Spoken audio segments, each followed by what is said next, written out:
All right, guys, so in this video, we're going to be going through the Toyota Prius Prime infotainment system. There's two in this car.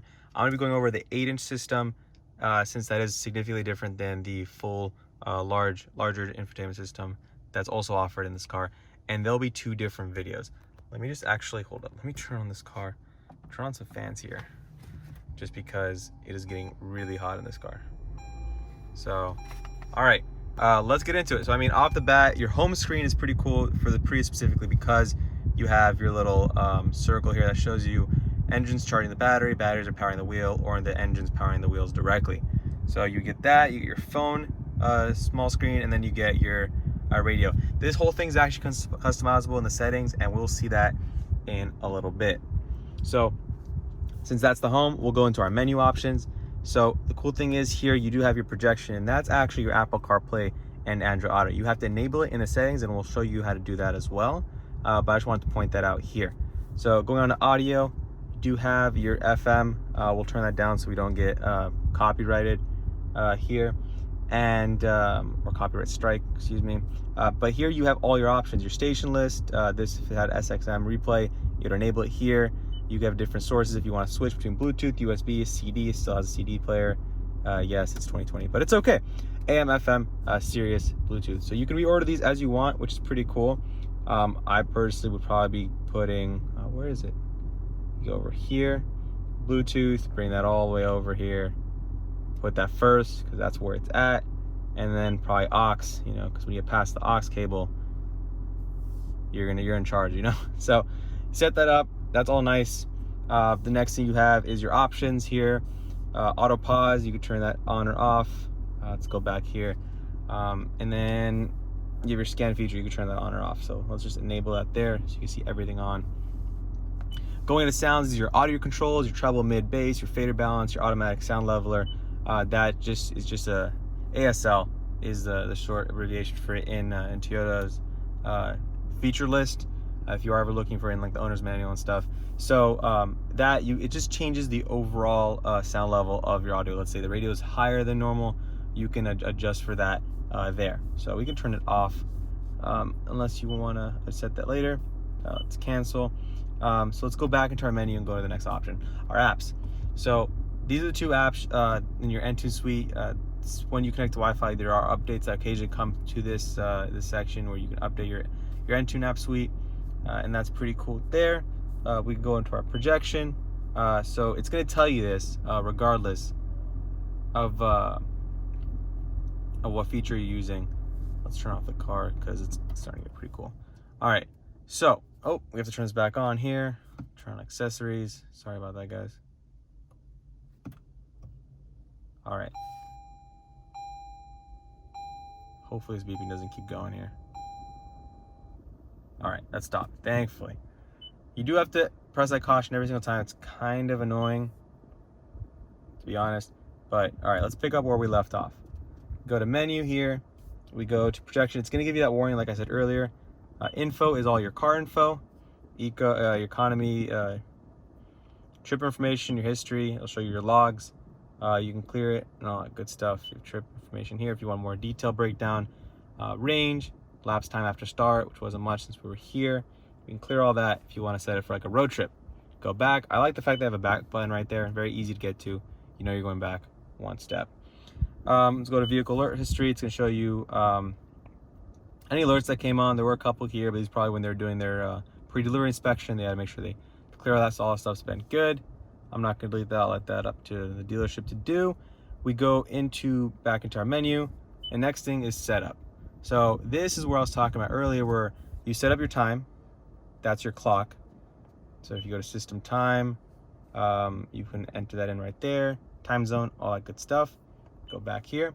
Then you have your language, obviously English. Customize home screen. This is what I was talking about, your layouts earlier. So you have your audio, your eco, your phone, your layout. You could change layouts. You have 3 different setups here, depending on what type of split screen you want. And that's a nice feature to have. I think once you get used to the car, you'd want to personalize it and set it up, make it your own. Then we have our theme setting, so you can change different colors. This is the stock one that it comes with, so we'll just go back to that. And there's a ton of other options there. Sorry. Apple CarPlay, here we go. This is where you want to turn that on. So it seems like this has just Apple CarPlay, not Android Auto, so I just want to correct myself there. You could have the beeping noise on or off, so see how I tap there, it doesn't beep, but now it's on. Every tap will have a beep. That's just some type of feedback you get when you're using the system, and that's it's good to have. So you can have your units of measure to adjust if you want to, your keyboard layout, keyboard history, and your animations, driver settings. Let's go into that. Allow the system to link to preferences such as audio presets, button color, language, etc. to pair to a Bluetooth phone. So if you want to do that, you can enable the feature. All right, you can do your personal data, software update settings, and settings, and then your software information in case you do need to get it updated. All right, and then we can go to our Bluetooth settings. If you want to set up a device with it, you could do that now. We're not going to go ahead and do that at this moment. So let's just press back. Audio, common audio settings, display cover art, prior display of grace notes. I'm not sure what that is actually. Then you have your radio settings. Okay. And then your phone settings are right here. Oops, that's voice. And that's just to pair it up. And then voice. Voice recognition is pretty good. I was trying it out on the Highlander, and it's the same system here. If you go into our the map navigation, may occur. Okay. So it's using Scout GPS link. Let's check this out. It's taking some time to load. Well, anyway, I'm not sure if that's going to connect right now, but let us. So right here is where you'd go for your phone connection. It's also a USB charger. So I'm not sure if that's going to connect. Right here is where you connect your USB and your aux. So you have those two options.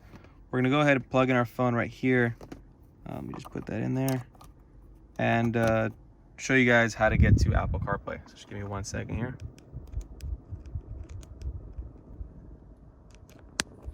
All right, so let's just go back into your menu. It just pause my screen here real quick, so to give me an authorization to allow it to connect to Apple CarPlay. That projection button turns it to Apple CarPlay. You tap that, and now you're in your full Apple CarPlay suite. You go here, you have your settings, your different menus, your different navigation options, and if you want to go back, you go to Toyota. So it's just one more thing I want to point out about CarPlay is you do have its own dedicated home screen with your navigation and all that stuff. So cool. That's gonna wrap up the Apple CarPlay section. I mean, there's a full walkthrough on that all over the internet. If you guys want to see me specifically do a full Apple CarPlay review, let me know in the comments description. If you guys also have any specific questions to this Entune system, let me know. I'll respond. And if there's something that you're working through that we can help you fix, I'll come back out here to Cars and Toyota and get it addressed and see if I can find out how to address that concern. Actually, let's see what else we got. So that's pretty much gonna wrap it up. The last thing I do want to point out actually is your adjustment brightness settings. You go to general, you adjust your contrast. You can do it specifically for the camera, your reverse camera. You go through, adjust that, and I think that's pretty neat. And then as you guys can see here, obviously these are all your shortcut buttons, your knobs, and yeah, let's just make sure we lower that to the max in case any music comes up. So yeah, that's pretty much gonna wrap it up here. I will be also probably doing a review on the larger system separate. And once that's up, I'll link it to this video. So if you guys wanna check that out, go ahead and do that. But yeah, if you guys like this video, give that a thumbs up. It really helps me a lot, helps to show to other people who might be interested in this video. And I'd really appreciate it if you guys are interested in seeing more Toyota content. I do a lot of Toyota reviews. This one's a Prius Prime, which I reviewed. I'll link that down in the description below if you guys wanna see it. That's pretty much gonna wrap it up here. Subscribe if you guys want to see more, and I'll see you guys in the next one. Peace.